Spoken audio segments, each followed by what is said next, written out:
हमारे जितने भी तमाम महापुरुष हुए उन्होंने भी यही कहा कि बिखर के कोई भी इस देश का शासक नहीं बन सकता, हम लोगों को एकजुट होना पड़ेगा।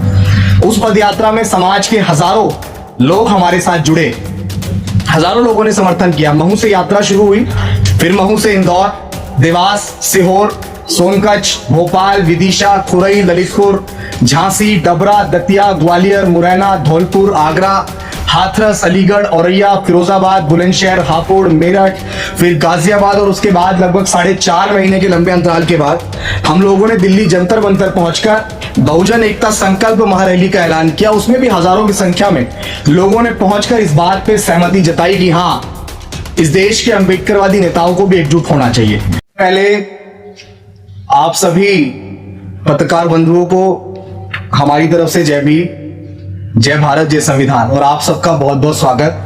क्योंकि आज की जो ये कॉन्फ्रेंस है वो बहुत ऐतिहासिक कॉन्फ्रेंस है, क्योंकि आज मैं आपके सामने एक शायर या महज एक कार्यकर्ता के रूप में नहीं बैठा हूं, मैं आपके सामने उस यात्री के रूप में बैठा हूं जिसने अपने पैरों से वो रास्ते नापे हैं जो बाबा साहेब के सपनों तक जाते हैं। हमने देश में 2 महत्वपूर्ण यात्राएं की, जैसा कि आप सब लोगों ने सोशल मीडिया के माध्यम से देखा भी होगा। हमारी पहली यात्रा थी जिसको हमने डॉक्टर बाबा साहेब अम्बेडकर की जन्मस्थली मध्य प्रदेश के महू से शुरू किया था, और उसके लिए हमने एक नारा लगाया था कि अम्बेडकरवादी नेता साथ में आ। जितना हमने पर्सनली जाना कि बिखर के कभी भी हम लोग इस देश के हुक्मरान नहीं बन सकते हैं। हमारे जितने भी तमाम महापुरुष हुए उन्होंने भी यही कहा कि बिखर के कोई भी इस देश का शासक नहीं बन सकता, हम लोगों को एकजुट होना पड़ेगा। उस पदयात्रा में समाज के हजारों लोग हमारे साथ जुड़े, हजारों लोगों ने समर्थन किया। महू से यात्रा शुरू हुई, फिर महू से इंदौर, देवास, सीहोर, सोनकच्छ, भोपाल, विदिशा, खुरई, ललितपुर, झांसी, डबरा, दतिया, ग्वालियर, मुरैना, धौलपुर, आगरा, हाथरस, अलीगढ़, औरैया, फिरोजाबाद, बुलंदशहर, हापुड़, मेरठ, फिर गाजियाबाद और उसके बाद लगभग 4.5 महीने के लंबे अंतराल के बाद हम लोगों ने दिल्ली जंतर मंतर पहुंचकर बहुजन एकता संकल्प महारैली का ऐलान किया। उसमें भी हजारों की संख्या में लोगों ने पहुंचकर इस बात पे सहमति जताई कि हाँ, इस देश के अम्बेडकरवादी नेताओं को भी एकजुट होना चाहिए। फिर हमने उसके बाद दूसरा पड़ाव डॉक्टर बाबा साहेब अम्बेडकर की चैत्य भूमि, जहां बाबा साहेब अम्बेडकर का अंतिम संस्कार हुआ था, वहां से हमने इस यात्रा का दूसरा पड़ाव शुरू किया, जो मुंबई से पुणे, नासिक, धुले, जलगांव, अकोला, अमरावती, यवतमाल, वार्धा और नागपुर। हमने बाबा साहेब अम्बेडकर की कर्मभूमि और दीक्षा भूमि के संदेश को भी जोड़ने का प्रयास किया और हमारे नेताओं को एकजुट करने की मुहिम को और मजबूत किया। मैं आप सभी को, पत्रकार बंधुओं को, और इस प्रेस कॉन्फ्रेंस के माध्यम से हम पूरे देश को यह बताना चाहते हैं कि आज मुझे अपना घर छोड़े लगभग 1 साल से ज्यादा हो गया है। मैं अपने घर नहीं गया हूं, क्योंकि ये रास्ता, जिस रास्ते को मैंने चुना, मैंने इसको अपना घर मान लिया। मैंने अपना सुख, अपना चैन, अपना आराम सब इस मूवमेंट, इस मिशन को समर्पित कर दिया। और हमारे साथ बहुत सारे साथी जो आज मंच पे भी आपको दिख रहे हैं, वो तमाम साथी हैं जिन्होंने इस यात्रा में समय समय पर वो मजबूती प्रदान करने का काम किया, वो समय देने का काम किया, जिसकी वजह से आज अभिषेक आप सबके सामने ये कॉन्फ्रेंस कर रहा है। लेकिन सबसे महत्वपूर्ण बात की, इन यात्राओं ने हमें एक सच्चाई सिखाई सभी साथियों को कि व्यक्तिगत आंदोलन से केवल एक चिंगारी, एक आग जलाई जा सकती है, लेकिन रोशनी तभी होगी जब हम सब मिलकर एक संघ खड़ा करें। आज अंबेडकरवादी नेता और संगठन अलग अलग नदियों की तरह बिखरे हुए हैं। कोई छोटी नदी है, कोई बड़ी धारा है, लेकिन अगर ये सब मिल जाए तो एक ऐसा समुद्र बन सकता है जिसे कोई रोक नहीं सकता। और यही हमारा संकल्प है, यही हमारा विजन है। हम चाहते हैं कि देश में राष्ट्रवादी, कल्याणकारी, अंबेडकरवादी संघ खड़ा हो, जो अनुशासित हो, संगठित हो, हर जगह मौजूद हो। लेकिन यह संघ बहुत अलग होगा। यह संघ सामाजिक होगा, पूर्णतः सामाजिक। इसका मकसद केवल सत्ता की भूख नहीं है, इसका मकसद सत्ता को साधन बनाकर बाबा साहेब अम्बेडकर के सामाजिक परिवर्तन और तमाम महापुरुषों के उस आर्थिक मुक्ति के आंदोलन को सफल करना होगा। यह संघ अम्बेडकरवादी नेताओं का महागठबंधन बनने का भरसक प्रयास करेगा, ताकि बाबा साहेब अम्बेडकर का कारवां अधूरा ना रहे। साथियों, आज पत्रकार बंधुओं, आज हम लोग संगठन की कोई औपचारिक घोषणा नहीं कर रहे हैं। आज हम उस संघ की कोई औपचारिक घोषणा नहीं कर रहे हैं, बल्कि आज की ये प्रेस कॉन्फ्रेंस सिर्फ एक सूचना है कि आने वाली 23 सितंबर को दिल्ली के एनडीएमसी कन्वेंशन सेंटर में, जो यहां से बहुत नियर बाय है, जंतर मंतर के पास, वहां पे हम सब मिलकर इस विचार को एक संघ का रूप देंगे। वहां से यह आंदोलन एक नए अध्याय की शुरुआत करेगा। मैं दोबारा इस बात को दोहरा दूं कि 23 सितंबर देश के तमाम अंबेडकरवादियों के लिए बहुत बड़ा दिन है, क्योंकि 23 सितंबर को डॉक्टर बाबा साहेब अंबेडकर ने सयाजी बाग में बैठकर संकल्प लिया था कि जब तक मैं अपने समाज को इन जातिगत गुलामी की बेड़ियों से आजाद नहीं करा दूंगा, जब तक मैं चैन से नहीं बैठूंगा। लेकिन इस संघ की सबसे बड़ी पहचान क्या होगी? ये बात बहुत प्रकाश डालने वाली होगी, बहुत समझने वाली होगी। शायद ऐसा आज तक इस अंबेडकरेट मूवमेंट में नहीं हुआ है। इस संघ की सबसे बड़ी पहचान होगी कि चाहे कोई हमारी आलोचना करे, चाहे इस संघ की आलोचना करे, लेकिन हमारी जिम्मेदारी कभी नहीं बदलेगी। यह संघ हर उस व्यक्ति के साथ खड़ा होगा जो अंबेडकरवाद के लिए काम कर रहा होगा, जो विचारधारा के लिए काम कर रहा होगा, चाहे वह किसी भी पार्टी से हो, चाहे वो किसी भी संगठन से जुड़ा हो, किसी भी धर्म और जाति का होगा, और उसका मिशन डॉक्टर बाबा साहेब अंबेडकर की आइडियोलॉजी और विचार को बढ़ाने की होगी, तो उसका संघर्ष हमारा संघर्ष होगा। आज तक आप सब लोगों ने भी देखा और हमने भी देखा होगा कि जो जिस पार्टी या संगठन में था, उसकी मदद, उसकी मुश्किल में सिर्फ वही पार्टी और वही संगठन करता। जब आज हम इसकी बहुत आवश्यकता महसूस कर रहे थे कि आज इस देश में एक ऐसे विचार, एक ऐसे विजन या एक ऐसे संघ की आवश्यकता है जो सबको समान लेकर खड़ा हो। सब लोग आपस में बटे हुए थे, आपस में मतभेद करते थे, लेकिन अब ऐसा नहीं होगा। हमारी वो मतभेद की दीवारें अब गिरेंगी और हमारी एकजुटता की एक मजबूत दीवार बनकर खड़ी होगी।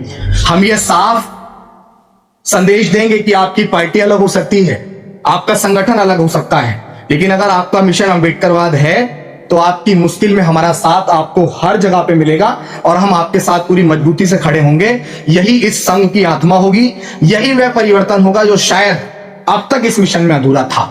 जितना हमने भी एनालाइज किया है कि अब तक ये बात इस मिशन के लिए अधूरी थी, लेकिन साथियों, इससे बड़ी बात ये कि सिर्फ संघ काफी नहीं, क्योंकि संघ विचार फैलाएगा, विचारों को जोड़ेगा, लेकिन अन्याय का सामना करने के लिए संघर्ष भी चाहिए। इसलिए हम संघ के साथ साथ एक क्रांतिकारी संगठन भी बना रहे हैं। संघ होगा शांति का प्रतीक और संगठन होगा क्रांति और संघर्ष का चेहरा।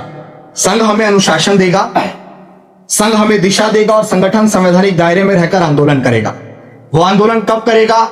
जब बहुजन समाज पर अन्याय अत्याचार होगा, जब कोई दलित, पिछड़ा या वंचित उत्पीड़न का शिकार होगा, जब संविधान पर हमला होगा, जब पेड़ पौधे और प्रकृति की हत्या होगी, तब यह क्रांतिकारी संगठन सड़कों पर उतरेगा। संघ हमारी आत्मा होगा, संगठन हमारी आवाज। संघ शांति का मार्ग दिखाएगा और संगठन क्रांति का, और जब ये दोनों साथ चलेंगे तभी यह आंदोलन अपूर्ण से पूर्ण होगा। आज तक यही होता रहा कि बुद्धिजीवी और आंदोलन अलग अलग चलते रहे।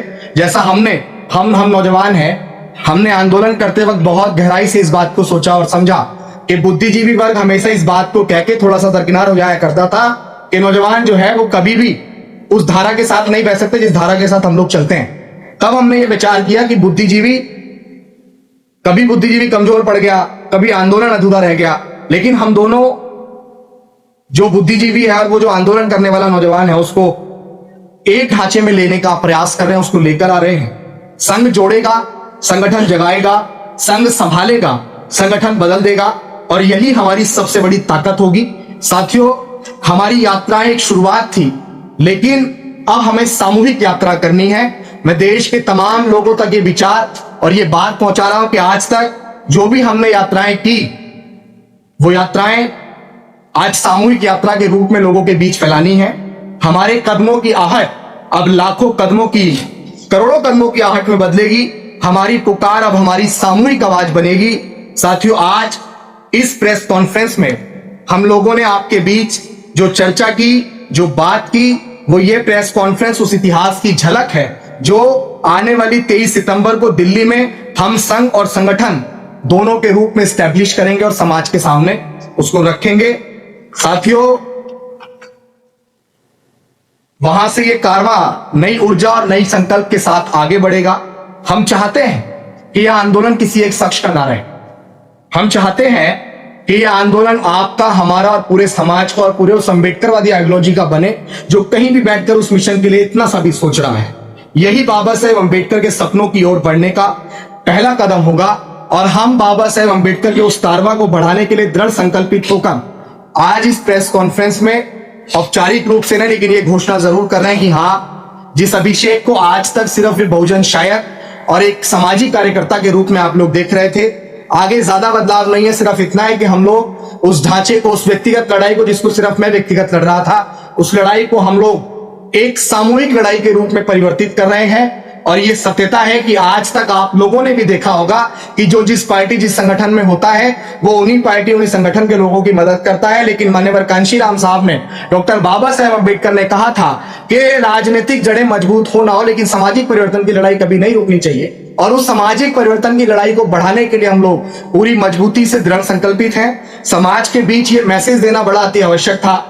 मैं इस पे भी थोड़ा सा प्रकाश डालूंगा कि हमारी यात्राएं लेकर सड़कों पर क्यों उतरना था। बहुत सारे लोगों के सवालात होते हैं कि भाई नेताओं को एक करना था तो नेताओं के पास जाना था, नेताओं के पास जाके बात करनी थी। लेकिन जब मेरे मन में कोई सवाल आया, मेरे मन में कोई विचार आया, तो मैं उस विचार को सिर्फ इसलिए ना मान लूं कि मेरे मन में कोई विचार आया, इसलिए मैं उस विचार को सड़क तक लेकर गया, समाज तक लेकर गया। और जब समाज ने हजारों की संख्या में उस विचार के अंदर सहमति जताई, तो पता लगा कि आप या हम सब मिलकर जिस विचार को कर रहे हैं कि अम्बेडकरवादी नेताओं को भी इस देश के अंदर फूले शाहू अम्बेडकर और मान्यवर कांशीराम साहब और तमाम वो महापुरुष जिन्होंने जाति अंत के लिए काम किया है, उन सबको मिलकर भी देश के अंदर एक तीसरा मोर्चा खड़ा करना चाहिए। मैं आज इस प्रेस कॉन्फ्रेंस के माध्यम से अपने तमाम अम्बेडकरवादी नेताओं से भी ये सवाल करना चाहता हूं कि जब भारतीय जनता पार्टी के लोग एनडीए जैसा गठबंधन बनाकर, छोटे छोटे बड़े बड़े दलों के साथ गठबंधन बनाकर देश के अंदर शासन सत्ता पर स्थापित हो सकते हैं, वो कांग्रेस पार्टी जिसने डॉक्टर बाबा साहेब अम्बेडकर को जीते जी और मरणोपरांत सम्मान नहीं दिया, वो कांग्रेस पार्टी जब इंडिया जैसा गठबंधन बनाकर छोटे छोटे और बड़े बड़े दलों के साथ भी देश का मजबूत विपक्ष बन सकता है, तो फूले शाहू अम्बेडकर की आइडियोलॉजी पे काम करने वाले लोग आज देश में तीसरे मोर्चे के रूप में क्यों खड़े नहीं हो सकते हैं? हम उस शासन सत्ता की ओर बढ़ने के लिए क्यों स्टैब्लिश नहीं हो सकते हैं? लेकिन आज इस प्रेस कॉन्फ्रेंस में मैं अपने नेताओं से, तमाम अम्बेडकरवादी पॉलिटिकल पार्टी से ये कहना चाहता हूं कि आप सब लोग बेहद विनम्रता पूर्वक, हम तो निवेदन कर रहे हैं, समाज के सभी लोग मिलकर निवेदन कर रहे हैं कि विनम्रता पूर्वक आप लोग कोई नीति बनाइए, कोई रणनीति बनाइए, लेकिन देश में उत्तर प्रदेश के 2027 और आने वाले 2029 के लोकसभा से पहले आप सबको बैठकर आपस में मर्ज होकर देश का तीसरा मोर्चा बनकर खड़ा होगा।